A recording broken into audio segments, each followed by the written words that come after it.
یہ سائنسز میں دیکھیں یا بینکنگ میں دیکھیں، آپ سروسز میں دیکھیں، بہت سارے ایریاز میں آپ دیکھیں گے کہ مسلمان ہر جگہ چھا گئے ہیں.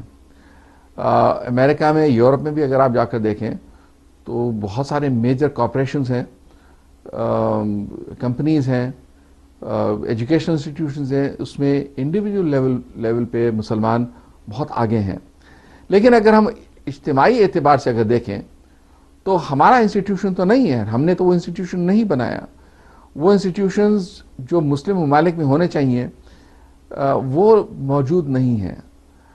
ان کو بنتے بنتے، جیسے میں پہلے بھی کہہ رہا تھا، کہ تھوڑا وقت لگے گا، اور جیسے ہمارے انسٹیٹیوشنز ہم ٹھیک کرتے جائیں گے تو ہم دیکھیں گے کہ آگے چل کے 21ویں صدی میں ہمارا جو کنٹریبیوشن ہے وہ شاید نمایاں اعتبار سے ایکنالج کیا جائے گا. اس وقت انڈیویجول لیول پر ہی ہم دیکھ سکیں گے. جیسے ایک چھوٹی سی بات کرتا ہوں کہ اگر ہم امن و امان کی بات کریں، for example Muhammad Ali boxer جن کا پچھلے دنوں انتقال ہوا، مسلمان تھے اور بڑا فخر کرتے تھے کہ وہ مسلمان ہیں، اور ان کا جو کردار ہے وہ عروج تک پہنچا. لیکن کیا ہم بحیثیت مسلمان یا اجتماعی طور پر بحیثیت مسلم امت اس کو ہم اپنا حصہ ایکنالج کر سکیں گے؟ شاید نہیں. وہ امریکن سوسائٹی کا حصہ ہے. یہ امریکہ کی میں کہوں گا کہ گریٹنس ہے کہ انہوں نے محمد علی جیسے آدمی کو یہاں پر پنپنے دیا اور اس سوسائٹی میں وہ اپنے عروج تک پہنچ سکے. شاید محمد علی پاکستان میں ہوتے تو انہیں کب کب مار کے بھگا دیتے ہیں ہم لوگ. یہ ایک انفارچونیٹ سی بات ہے، لیکن یہ ایک حقیقت ہے. تو اسی طرح سے جو انڈیویجول لیول پر جو سائنس یا ٹیکنالوجی میں جو مسلمان بہت زیادہ کام کر رہے ہیں اور کرتے رہیں گے اس صدی میں، ان کو ایکنالج اگر کیا جائے گا تو شاید ویسٹ میں ہی ایکنالج ہوگا. ہم شاید اسے اس حد تک ایکنالج نہ کر سکیں، کیونکہ ہماری جو بیوروکریسی ہے، ہماری جو ایجوکیشن انسٹیٹیوشنز ہیں، ان پر بھی بیوروکریسی حاوی ہے. اگر ہم کوئی سیمینار یا کانفرنس بھی اگر ہمارے ہاں دیکھتے ہیں تو اس میں ہم پہلے یہ دیکھتے ہیں کہ کون سے سیاستدان کو وی آئی پی بنا کر اس کو ایز اے مین کی نوٹ اسپیکر بنا کر اسے آگے پیش کریں. تو جب تک ہم اپنے اساتذہ کو ایکنالج نہیں کریں گے، اپنی تعلیم کو ایکنالج نہیں کریں گے، اپنے سائنسدانوں کو ایکنالج نہیں کریں گے، اپنے جو ٹیکنالوجیز ہیں ان کو ایکنالج نہیں کریں گے، اس وقت تک ہم آگے نہیں بڑھ سکتے. اور میں جس کانفرنس میں بھی جاتا ہوں، جہاں بھی جاتا ہوں، وہ سب سے اہم جو سیشن ہوتا ہے اس میں وہ سیاستدان یا اس قسم کا ہی کوئی شخص ہوتا ہے جس کو ایکنالج کیا جاتا ہے. تو یہ ایک مینٹالٹی ہے، اس مینٹالٹی کو بدلنا ہوگا. اس مینٹالٹی کے ساتھ ساتھ ہمارے انسٹیٹیوشنز کو اسٹرینگتھن کرنا پڑے گا. ہمارے اساتذہ اور ہمارے جو دانشور ہیں ان کو آگے کرنا پڑے گا. جب ان کو ہم آگے کریں گے تو میرے خیال ہے ہماری تقدیر بھی بدل جائے گی. ہمارے ہاں جو مسلم ممالک ہیں ان میں کرپشن کہیں زیادہ ہے، اور کرپشن جو ہمارے پاس ہے اس کا آپ کہہ سکتے ہیں کہ ایک حد تک تعلیم سے تعلق ہے. لیکن صحیح معنی میں اگر آپ دیکھیں گے تو دیکھیں کہ جو ہمارا پڑھا لکھا طبقہ ہے وہ شاید سب سے زیادہ کرپٹ ہے. جو عام آدمی ہیں، جو غریب آدمی ہیں، وہ کرپشن کو آگے وہ نہیں بڑھاتا ہے. وہ اس کی جو زندگی ہے بہت ہی سادی زندگی ہے، بہت چھوٹی چھوٹی چیزوں سے وہ خوش ہو جاتا ہے. تو کرپشن کا شاید ایک یہ ڈائریکٹ کنیکشن ہے کہ میں اور کس انداز میں زیادہ لوٹ مار کر سکوں اور اپنے لیے زیادہ حاصل کر سکوں. تو تعلیم کے ساتھ میرا اپنا یہ خیال ہے کہ اس کا ڈائریکٹ تعلیم کے ساتھ شاید تعلق نہیں ہے، ہاں تربیت کے ساتھ ہے. کہ آپ کے پاس دولت بہت زیادہ آ جاتی ہے، وہ دولت آپ سمجھتے ہیں کہ میں انگریزی فرفر بول لوں اور میں بہت ساری باتیں کر سکوں تو شاید میں کرپٹ نہ ہوں. ایسی بات نہیں. میرے خیال ہے ہمارے پاس سب سے زیادہ کرپٹ لوگ وہی ہیں جو سب سے زیادہ انگریزی بولتے ہیں اور سب سے زیادہ اپنے لوٹ مار کے لیے انہوں نے آسان طریقے بنائے ہوئے ہیں. کئی صاحب یہ دیکھا گیا ہے کہ ہمارے جو عام لوگ ہیں وہ سائنس اور اسلام کو آپس میں مکس کرتے ہیں اور بڑی کنفیوژن کا شکار رہتے ہیں. تو یہ بتائیے کہ اسلام میں اور سائنس میں کیا تضاد ہے؟ یہ ایک سوال صرف اسلام کی حد تک نہیں بلکہ میں کہوں گا کہ ہر دین کا یہ مسئلہ رہا ہے، چاہے وہ کرسچینٹی ہو یا ہندوازم ہو یا جوڈائزم ہو، ہر ایک نے اس سوال کو اٹھایا کہ سائنس اور ریلیجن یا دین میں تضاد ہے کہ نہیں.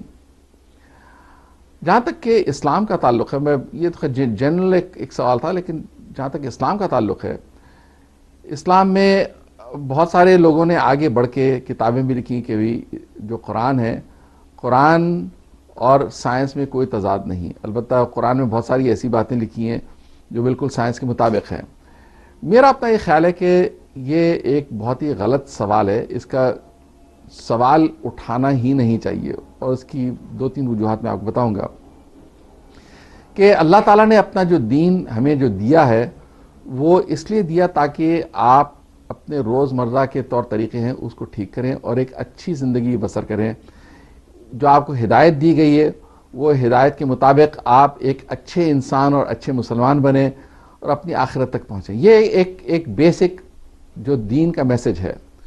دین کا یہ میسج نہیں ہے کہ یہاں آپ جا کے آپ فزکس کی ایجادات کریں یا کیمسٹری کی ایجادات کریں یا میتھمیٹکس کے فارمولے آپ اس میں سے نکالیں. یہ قرآن کا یا دین کا اس سے کوئی تعلق نہیں ہے. حالانکہ اسلام یہ کہتا کہ اسلام ہے دین فطرت، اور دین فطرت سے مراد یہ کہ جو فطری اعتبار سے، یعنی کہ جو آپ نیچر میں آپ جو بھی چیزیں دیکھیں گے وہ جو لاز اس کے نیچر کے ہیں وہ اسی طرح کے ہیں، بالکل جیسے کہ آپ کے جو ہدایات آپ کو دی ہیں وہ بھی بالکل نیچرل ہیں.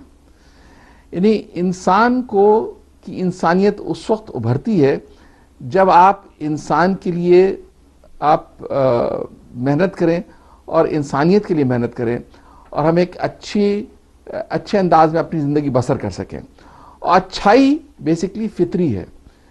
آپ نیچر میں دیکھیں، نیچر میں جتنے لاز اللہ تعالیٰ نے بنائے، چاہے وہ فزکس کے ہوں یا میتھمیٹکس یا کیمسٹری یا جس کی بایولوجی کے، وہ اسی لیے بنائے گئے ہیں تاکہ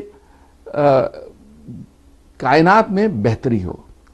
اور ایک لاز جو بھی لاز اس میں بنائے گئے ہیں اس میں ایک بیلنس پیدا ہو، اس میں ایکولیبریم پیدا ہو. اسی لیے جو اسلام کے بھی لاز آپ کو دیے گئے ہیں کہ آپ ایک اچھے انسان بنیں تو وہ بھی اس سے بھی اسی طرح ایکولیبریم پیدا ہوتا ہے، ایک امن و امان پیدا ہوتا ہے. کیوس کو ہم ختم کرتے ہیں، فتنے کو ہم ختم کرتے ہیں. تو اس طرح سے اسلام اور سائنس وہ ساتھ ساتھ چلتے ہیں. یہ نہیں کہ اسلام سائنس کے خلاف ہے یا سائنس اسلام کے خلاف ہے. میرا خیال ہے دونوں ساتھ ساتھ آپ کو لے کے چلنا پڑے گا تاکہ آپ اس دنیا میں اچھی طرح رہ سکیں اور اپنی آخرت کے لیے آگے بڑھ سکیں. کئی صاحب 2 بلین کی پاپولیشن میں، مسلمانوں کی پاپولیشن میں جو نوبل پرائز ہے وہ صرف چند ایک لوگوں کو ملا ہے سائنسی میدان میں. تو اس کی کیا وجوہات ہیں؟ کیا ایسی وجوہات ہیں کہ 2 بلین مسلمان ہونے کے باوجود ہم صرف چند ایک نوبل پرائز جیت پائے ہیں؟ ایجوکیشنل انسٹیٹیوشن جب آپ بناتے ہیں تو ایجوکیشن انسٹیٹیوشن صرف بلڈنگز اور پیسہ نہیں ہوتی ہیں. ہمارے ہاں بڑی اچھے کمپلیکسز بنے ہیں. آپ جس ملک میں بھی مسلم ملک میں چلے آئیں ایک سے بڑھ کے ایک اچھی خوبصورت بلینز آف ڈالرز کی یونیورسٹیز بنی ہیں، لیکن وہ صرف اینٹیں اور سیمنٹ کی بنی ہوئی ہیں. جب تک ہمارے ہاں وہ دانشور اور پروفیسرز اور سائنسدان آگے بڑھ کے اس میں کام نہیں کریں گے ایک انسٹیٹیوشنل اعتبار تک کے ساتھ، اس وقت تک یہ تبدیلی شاید نہیں آئے گی. نوبل پرائز ایک ویسٹرن پرائز ہے اور ہمیں یہ ایکنالج کرنا پڑے گا کہ یہاں پر ان کی جو ہزاروں یونیورسٹیز ہیں اس میں وہ ماحول ہے جہاں یہ کام کر رہے ہیں، اور ان میں مسلمان بھی ان یونیورسٹیز میں ہیں اور کئی ایسے مسلمان ہیں جو یہاں کام کر رہے ہیں جنہوں نے اچھا کام کیا ہے. لیکن شاید اب آگے چل کے ہم دیکھیں گے کہ مسلمانوں کے نام بھی آئیں گے. جو مسلم یونیورسٹیز ہیں وہاں سے اس معیار کے سائنسدان پیدا ہونے کے لیے میرا خیال ہے وقت لگے گا تھوڑا. پاکستانیوں میں ایک بہت عظیم شخصیت گزری ہے جن کا نام ہے پروفیسر عبدالسلام، جن کو بہت سارے پاکستانی جانتے ہیں. یہ قادیانی مذہب کے فالوور تھے اور بہت ہی میں کہوں گا ایک انٹیلیجنٹ اور بڑے عظیم سائنسدان گزرے ہیں، لیکن پاکستان میں ان کو ایکنالج نہیں کیا گیا، ان کو تسلیم نہیں کیا گیا، اور اس کی بنیادی وجہ یہی تھی کہ پاکستان میں ہم نے سیاست کو اپنے سائنس کے ساتھ جوڑ دیا ہوا ہے۔ سیاسی اعتبار سے کسی بھی سیاستدان کے لیے یہ قابل قبول بات نہیں تھی کہ ایک قادیانی کو وہ ایک ایکسیپٹیبل درجہ دے سکے پاکستان میں، اور بہت ساری ایسی جماعتیں ہیں پاکستان میں جو ریلیجس جماعتیں ہیں، وہ تو کسی صورت میں کسی قادیانی کو ایکسیپٹ کرنے کے لیے تیار نہیں ہیں۔ ہاں، وہ کرسچن کو ایکسیپٹ کر لیں گے، ہندو کو ایکسیپٹ کر لیں گے، لیکن قادیانی کو ایکسیپٹ نہیں کریں گے، اور اس کی ایک بہت بڑی سیاسی وجہ ہے۔ تو یہ اس وجہ پر ہم اس پر اور تفصیلی گفتگو بھی کر سکتے ہیں، لیکن یہ ایک بدقسمتی والی بات ہے کہ اگر ہم اسی بات کو اگر ایکسیپٹ کر لیتے کہ بھی آخرکار پروفیسر عبدالسلام پاکستانی تھے، اگر ہم انہیں مسلمان تسلیم کریں یا نہ کریں وہ دور کی بات ہے، لیکن بحیثیت پاکستانی وہ پاکستانی تو تھے، اور انہوں نے سائنس میں کام کیا، اور انہوں نے کوئی ہمارے دین کے خلاف کوئی ایسا کام نہیں کیا۔ تو میرے اپنے نزدیک یہ بہت افسوسناک بات ہے کہ عبدالسلام صاحب کو ہم نے وہ درجہ نہیں دیا جو ہمیں دینا چاہیے تھا۔ قائی صاحب، جیسا کہ آپ جانتے ہیں کہ ہمارے ملک میں کئی تعلیمی نظامات ہیں، مدرسہ کی تعلیم ہے، پھر پرائیویٹ اسکولز ہیں، پھر او اے لیولز ہیں، اس کے علاوہ فیڈرل بورڈ کی ایجوکیشن الگ ہے، گورنمنٹ ایجوکیشن انسٹیٹیوٹس الگ ہیں۔ تو کیا اس کی وجوہات ہیں؟ کیا ہمارا ملک ایک تعلیمی نظام پر متفق نہیں ہو سکتا؟ پاکستان میں تعلیم کا جو نظام ہے، مطلب ہائی اسکول لیول تک کی بات کر رہا ہوں میں، وہ مختلف قسم کے ہیں۔ ایک تو ہمیں پتہ ہے جو مدرسہ والا نظام ہے، دوسرا ہائی اسکول لیول میں ہم دیکھیں کہ بورڈ کے امتحانات ہوتے ہیں، پھر او لیولز اے لیولز ہے، وہ انٹرنیشنل بیکلوریٹ بھی آ گیا ہے، وغیرہ وغیرہ، اس طرح کے مختلف ایجوکیشنل سسٹمز موجود ہیں اور ایگزامینیشن سسٹمز موجود ہیں۔ اگر آپ دوسرے ممالک میں جائیں گے تو دوسرے ممالک میں ہر ایک میں کوئی ایک طریقے کو فالو کرتے ہیں، ہمارے ہاں کوئی ایک طریقے کو فالو نہیں کرتے ہیں۔ اس میں ایک کمزوری ہماری حکومت کی ہے۔ ہمارے جو منسٹری آف ایجوکیشن ہے، میرا خیال ہے وہ ان کو ہیڈ جو کرتے رہے وہ خود شاید میٹرک پاس نہ ہو بہت سارے، اور ان کو یہ بھی نہیں پتہ ہے کہ تعلیم ہوتی کیا ہے۔ پاکستان میں بہت سارے گوسٹ سکولز ہیں، یعنی کہ صرف بلڈنگیں بنا دی گئی ہیں، وہاں کوئی تعلیم نہیں ہوتی، اور تعلیم کے معنی کیا ہیں ان کو نہیں پتہ ہے۔ اگر ہم ایگزامینیشن سسٹم کو لیں، جو بورڈ ایگزامینیشن کا سسٹم بنایا گیا تھا، اگر اسی کو ہم صحیح معنوں میں اس کے کریکولم کو اور اس کے ایگزامینیشن سسٹم کو ڈیولپ کرتے تو شاید یہ ایک سٹینڈرڈ بن جاتا، لیکن چونکہ وہ معیار اس کا تھا ہی نہیں، تو اس ویکیوم کو فل ان کرنے کے لیے پھر دوسرے ایگزامینیشن سسٹمز بیچ میں کود پڑے، جس سے انہوں نے پیسہ بہت بنایا، جیسے کہ او این اے لیول کا سسٹم ہے، اس میں برٹش ایجوکیشن سسٹم یہاں کود پڑا، اور انہوں نے millions and millions of dollars کمائے اس سسٹم سے۔ پھر اسی طرح ایک انٹرنیشنل بیکلوریٹ بھی آ گیا، یا وہ آغا خان سسٹم اب وہ شروع ہو گیا کہ انہوں نے اپنا ایک ایگزامینیشن سسٹم شروع کر دیا۔ تو یہ اس میں ہماری حکومت کی کمزوری ہے، کسی اور کی کمزوری نہیں۔ اگر یہ چاہتے تو اس ایک سسٹم کو صحیح انداز میں فروغ دیتے اور اس سسٹم کو ڈیولپ کرتے ہی ہے۔ نہیں ہوا، اور شاید ہوگا بھی نہیں جب تک کہ ان کی سوچ نہیں بدلے گی اور جب تک ان کے پاس ایک پراپر لائے عمل نہیں ہوگا۔ اچھا، دوسرا جو مسئلہ ہے ہمارے پاس وہ ہے مدرسے سسٹم کا۔ مدرسہ سسٹم جو ہے اس کی تھوڑی سی تاریخ ہے، وہ تاریخ کے دو پہلو میں آپ کو بیان کروں۔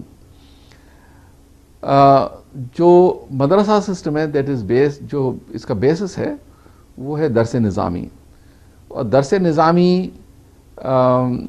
کی جو بنیاد ہے وہ جاتی ہے نظام الملک۔ نظام الملک ایک بہت عظیم ایجوکیشنسٹ اور سیاستدان گزرے ہیں، آج سے تقریباً کوئی 1000 سال پہلے۔ وہ سلجوقوں کے وزیر اعظم ہوا کرتے تھے، اور انہوں نے بہت ہی اس زمانے کا اعلیٰ ترین سسٹم اسٹیبلش کیا کریکولم اور ایجوکیشن سسٹم اس زمانے کے اعتبار سے. ان کا جو ایجوکیشن سسٹم تھا وہ پھر آگے بڑھتا بھی گیا اور باقی دنیا میں اسی کو انہوں نے ڈیولپ کیا. ہمارے ہاں ہوا یہ کہ جب برٹش حکومت 1857 والی جو پہلی جنگ آزادی تھی اس کے بعد ہندوستان پر قابض ہو گئے تو جو علماء تھے علماء کو یہ محسوس ہوا کہ ہمارے جو دین ہے اور ہماری دینی جو علوم ہیں ان کے لیے خطرہ ہے. اس خطرے کو ایک طرف کرنے کے لیے انہوں نے ایک سسٹم بنایا جو ایجوکیشنل انسٹیٹیوشنز کا, جس کا سب سے پہلا جو انسٹیٹیوشن بنا وہ تھا دارالعلوم دیوبند. دارالعلوم دیوبند کے بعد پھر ہم دیکھتے ہیں اور بھی اسی طرح کے اور اسٹیبلش ہوئے, جیسے ندوۃ العلوم ہے, فرنگی محل ہے, وغیرہ وغیرہ. اس طرح کے بہت سارے ادارے قائم ہوئے اور ان سب کا ایک ہی مقصد تھا کہ ہماری جو بیسک دینی جو علوم ہیں ان کو ہم کیسے پرزرو کریں. اور اس کے لیے جو آسان طریقہ ان کا یہی تھا کہ اس کا جو کریکولم تھا انہوں نے وہ درس نظامی کیا. اور درس نظامی حالانکہ اس میں بھی گریک لاجک پڑھائی جاتی ہے, اس میں بہت سارے ایسے علوم ہیں جو کہ آج سے 1000 سال پرانے علوم ہیں, لیکن وہیں پر آ کے ہم رک گئے. اب اس کے مقابلے میں جب سر سید احمد خان تشریف لائے تو سر سید احمد خان نے پہلے تو محمدن اینگلو اورینٹل کالج بنایا جس کو علی گڑھ مسلم یونیورسٹی کا نام بعد میں دیا گیا. اس کو بیسس بناتے ہوئے بہت ساری یونیورسٹیز, مسلم یونیورسٹیز سارے بر صغیر میں قائم ہوئیں. پاکستان میں جب ہم نے اپنی آزادی حاصل کی تو ہم نے اس کو انہیرٹ کیا. اس کو انہیرٹ کرتے ہوئے ایک طرف سے یہ ایک کائنڈ آف ایک مغربی علوم کے بیسس پر اپنی یونیورسٹیز اور اپنا ایجوکیشنل سسٹم جو میٹرک اور انٹرمیڈیٹ کا سسٹم قائم کیا, اور ساتھ ساتھ یہ مدارس جو تھے وہ بھی چلتے گئے. یہ اس وقت کی جو حکومت تھی پاکستان کی, خاص طور سے شروع کی حکومت, ان کو یہ بات سمجھ میں نہیں آئی کہ ہمیں ایک نظام ہونا چاہیے. ہاں اسی نظام میں دینی علوم کو بھی شامل کرتے, جس طرح آپ کئی عرب ممالک میں چلے جائیں اس وقت آپ دیکھیں گے کہ وہ اسکول کو ہی مدرسہ کہتے ہیں. ہمارے پاس اسکول کو اسکول کہتے ہیں, مدرسے کو مدرسہ کہتے ہیں. وہ مدرسہ جو ہوتا ہے وہاں پر دینی تعلیم بھی ہوتی ہے اور دنیاوی تعلیم بھی ہوتی ہے. ہمارے ہاں بھی اسی چیز کی ضرورت ہے کہ ایک ہی مدرسے میں آپ اسکول کو مدرسہ کہیں. کوئی اس میں برائی نہیں کہ آپ کا بیکن ہاؤس مدرسہ ہے یا سٹی اسکول مدرسہ ہے یا فاؤنڈیشن پبلک مدرسہ ہے. اگر ان کو بھی ہم مدرسہ کہتے ہوئے ان کو ایک یونیفائڈ پروگرام کے تحت چلائیں تو میرا خیال ہے شاید ہمارا یہ سسٹم یکجا ہو سکتا ہے اور ہمارے یہ مسائل حل ہو سکتے ہیں. لیکن اس کے لیے ہماری منسٹری آف ایجوکیشن کو قدم اٹھانا پڑے گا, ہماری حکومت کو قدم اٹھانا پڑے گا اور اس کو ایک طرز عمل پر ہمارے ایجوکیشن سسٹم کو یونیفائڈ سسٹم پہ چلانا پڑے گا. قاری صاحب, آپ نے تو پاکستان کی یونیورسٹی سے بھی پڑھا ہوا ہے اور MIT سے بھی آپ نے گریجویشن کی ہے, تو ان دونوں یونیورسٹیز کی جو سسٹم ہے ان میں کیا بنیادی فرق ہے؟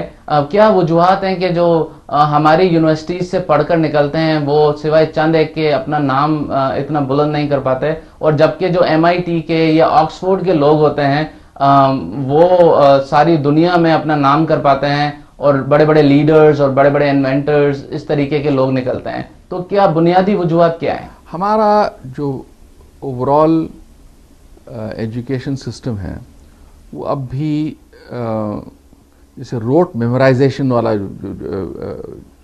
طریقہ کار ہے اس پر بیسڈ ہے, اور یہ آج سے نہیں بلکہ کافی عرصے سے چلا آ رہا ہے. اور جب تک ہم اس کو نہیں توڑیں گے اور اس پر نہ آئیں کہ ہم کوئی تعلیم حاصل کریں تو اس تعلیم کی جو بیسک سوالات ہیں ان کے جوابات حاصل نہ کریں وہ نہیں بدل سکتا. اب اگر ہم چاہے ہمارا ہائی اسکول لیول تک لے لیں یا یونیورسٹیز میں بھی لے لیں تو طریقہ کار یہی ہوتا کہ جناب آپ کے پاس سوالات دیے ہوتے ہیں اور جوابات ایک طرف دیے ہوتے ہیں اور رٹا مار کے رٹے کے ساتھ ہم وہ امتحانات میں جوابات لکھ دیتے ہیں اور آگے چل پڑتے ہیں. باقی دنیا میں ہم دیکھیں گے کہ اس دقیانوسی طریقہ کار کو انہوں نے ترک کیا ہوا ہے. جو پرابلم سالونگ والا جو میتھڈ ہے، یعنی کہ کوئی آپ کے پاس ایک مسئلہ، ایک سوال پیش کیا جاتا کہ اس کا حل کیا ہے، اور اگر میں اس مسئلے کا اسی مسئلے کے اعتبار سے حل نہ نکال سکوں تو اپنے ذہن کو کبھی استعمال نہیں کروں گا. حالانکہ قرآن میں اللہ تعالیٰ بار بار یہ کہتا کہ اپنے افلا یعقلون، اپنے عقل کو کیوں نہیں استعمال کرتے ہو. ہم اپنے عقل کو استعمال نہیں کرتے، ہم صرف رٹا مارتے ہیں.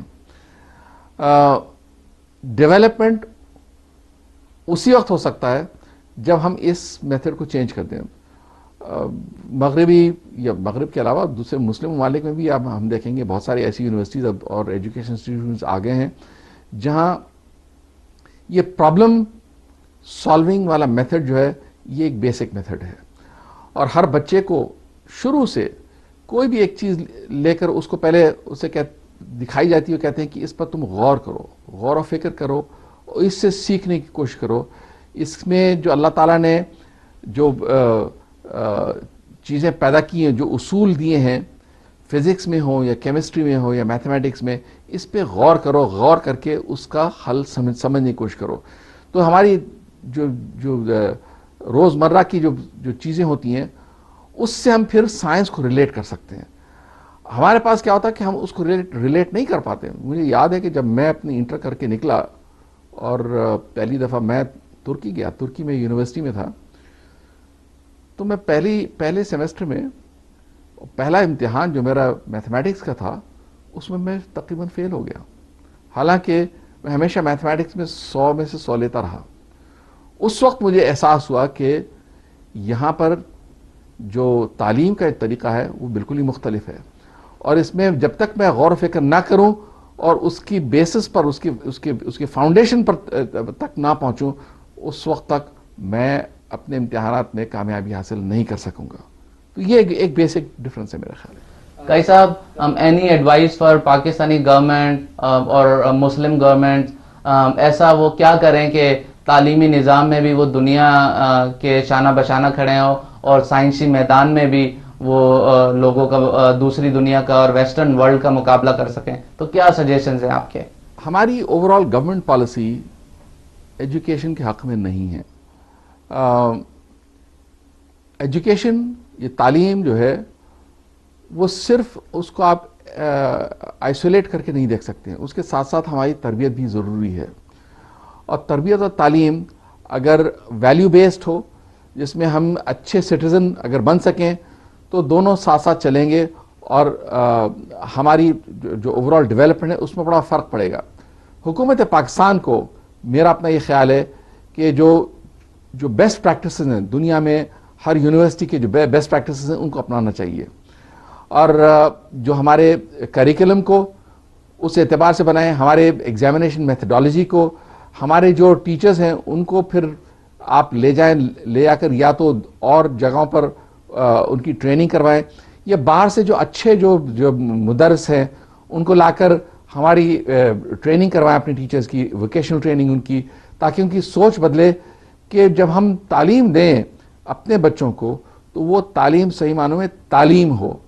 یہ نہیں کہ صرف لٹریسی بڑھائیں. ہمارے پاس کوشش یہ ہوتی ہے کہ لٹریسی کا ریٹ دیکھ لیں کہ وہ انسان وہ پڑھ سکتا ہے کہ نہیں پڑھ سکتا. میرے خیال ہے صرف یہ ایک پیمانہ بالکل غلط پیمانہ ہے. جب تک ہماری سوچ کو ٹھیک نہیں کر سکیں گے اس وقت تک وہ تعلیم نہیں ہو سکتی. اور یہ تعلیم ہمیں ہائی اسکول لیول تک بھی اس طرح سے کرنی پڑے گی اور یونیورسٹی لیول پر بھی.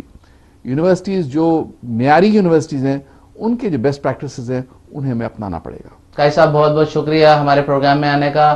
ناظرین، امید ہے آپ کو پروگرام پسند آیا ہوگا.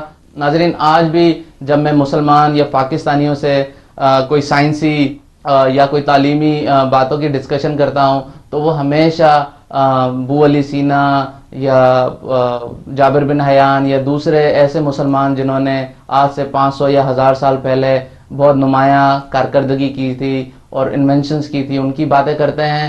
جب آپ یہ پوچھیں کہ آج کے دور میں آپ نے کیا کیا ہے تو ان کے پاس کوئی جواب نہیں آتا. آپ اپنی روزمرہ کی زندگی میں جو بھی چیزیں دیکھ لیں وہ تقریباً سب ویسٹ کی بنائی ہوئی ہیں. آپ جو کار ہے جس میں آپ ڈیلی سفر کرتے ہیں، وہ جہاز جس میں ایک ملک سے دوسرے ملک میں جاتے ہیں، آپ ایئر کنڈیشنر جو ہے، الیکٹرکسٹی جو ہے، آپ کے اتنے لگژری جو گھر ہیں، یہ ساری چیزیں جو ہیں، ساری انجینئرنگ کی چیزیں اور یہ ساری میڈیکل کی چیزیں، ایکس رے مشین، یہ ساری چیزیں ویسٹ کی ایجاد کردہ ہیں اور ہمارے مسلمانوں کا اس میں کوئی کنٹریبیوشن نہیں ہے. ناظرین، اس کی مین وجہ صرف یہ ہے کہ ہمارے تعلیمی جو ادارے ہیں اور جو ہمارے سائنسی نظام ہے وہ اتنا دقیہ نیوز ہو چکا ہے کہ اس کو امپروو کرنے کی سخت ضرورت ہے. اور ناظرین، یہ چیزیں گورنمنٹ کی ہیلپ کے بغیر امپروو نہیں ہو سکتی. تو میری ہمارے پرائم منسٹر سے اور تقریباً تمام مسلمانوں سے یہ گزارش ہے کہ اپنی تعلیمی نظام کو بہتر بنائیں، زیادہ سے زیادہ بجٹ جو ہے وہ تعلیم پہ، جو پریکٹیکل سائنس ہے اس پہ لگائیں تاکہ ہمارے ملک میں وہ ماحول پیدا ہو سکے جس کی وجہ سے ہم اچھے سائنسدان بن سکیں اور تعلیم میں نمایاں کارکردگی حاصل کر سکیں. آپ کے کمنٹس اور سجیشنز کا انتظار رہے گا. نیکسٹ پروگرام میں کسی نئی ٹاپک کے ساتھ آپ کی خدمت میں پھر حاضر ہوں گے. تب تک کے لیے گڈ بائے.